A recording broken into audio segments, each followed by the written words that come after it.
అర్థం చేసుకోవాలి. పాకిస్తాన్కి స్వతంత్రం రాలేదు, పాకిస్తాన్ క్రియేట్ చేయబడింది, స్వతంత్ర భారతదేశానికి వచ్చింది. కాబట్టి దానికోసం స్ట్రగుల్ చేయలేదు. వాళ్ళ స్ట్రగుల్ అంతా ఏంటంటే లేదు. గిరిధర్ గారు, మీతో నేను ఇక్కడ విభేదిస్తాను, కొంచెం శాంతంగా వినండి. స్ట్రగుల్ చేసిన మహమ్మద్ అలీ జిన్నా పేరుతోటి మా ఊళ్ళో ఒక టవర్ ఉంది, మరి వాళ్ళ జాతి పిత. ఔరంగజేబు రోడ్డు పేరుని గవర్నమెంట్ మార్చి డాక్టర్ ఏపీజే అబ్దుల్ కలాం పేరు పెట్టారు. సంతోషం, ఆయన ధార్మికుడు, ఈ దేశానికి రాష్ట్రపతిగా చేశారు, నిస్వార్థంగా సేవలు అందించిన మహానుభావుడు.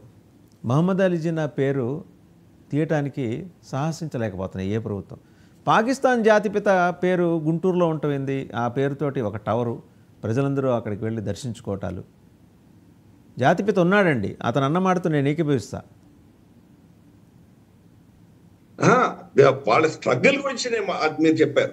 మేము మా ఫోర్ ఫాదర్స్ చాలా స్ట్రగుల్ చేశారని చెప్పాడు కదా. వాళ్ళ స్ట్రగుల్ అంతా ఏంటంటే కనుక డైరెక్ట్ యాక్షన్ డే అని చేశారు వాళ్ళు. డైరెక్ట్ యాక్షన్ డే అని చెప్పి కొన్ని వేల మంది హిందువులని దేశవ్యాప్తంగా ఊచకోత కోసారు. దానితో కాంగ్రెస్ నేతలు ఏమనుకున్నారంటే ఇంకా వీళ్ళతో బతకలేం మనం అని పాకిస్తాన్ ఒప్పుకున్నారు వాళ్ళు.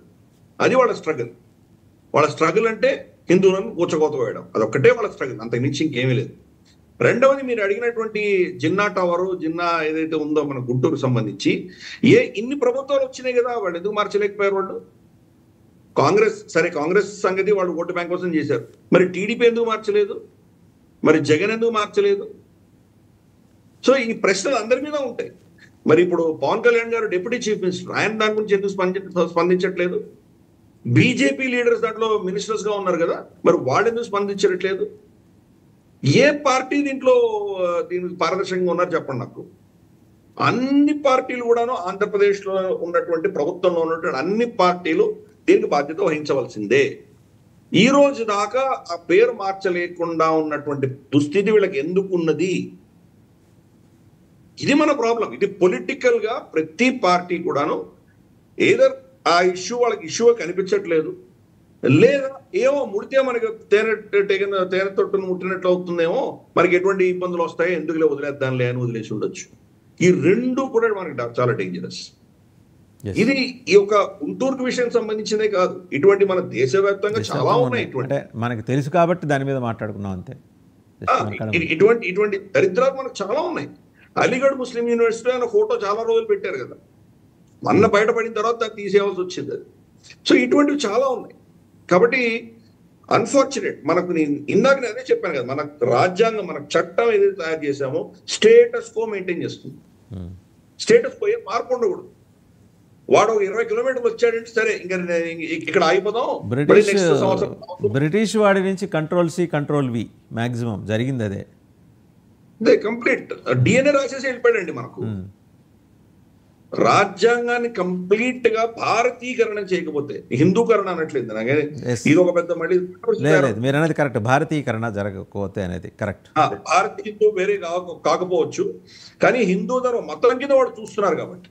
భారతీయ అంటే మన సంస్కృతి, 5006 సంస్కృతిలో మనకు ఉన్నటువంటి విజ్డమ్, మనకున్నటువంటి అనుభవం, మనకున్నటువంటి జ్ఞానం, దాని ఆధారంగా మనం మన చట్టాలు చేయించుకోవాలి, మన చట్ట సభలు ఉండాలి. అంటే ఈ రోజు బ్రిటిష్ వాళ్ళు వచ్చి మనకి చట్టాలు ఇచ్చినంత అంతకుముందు మనకు చట్టాలే లేవా? మనకు న్యాయ వ్యవస్థ లేదా ఈ దేశంలో?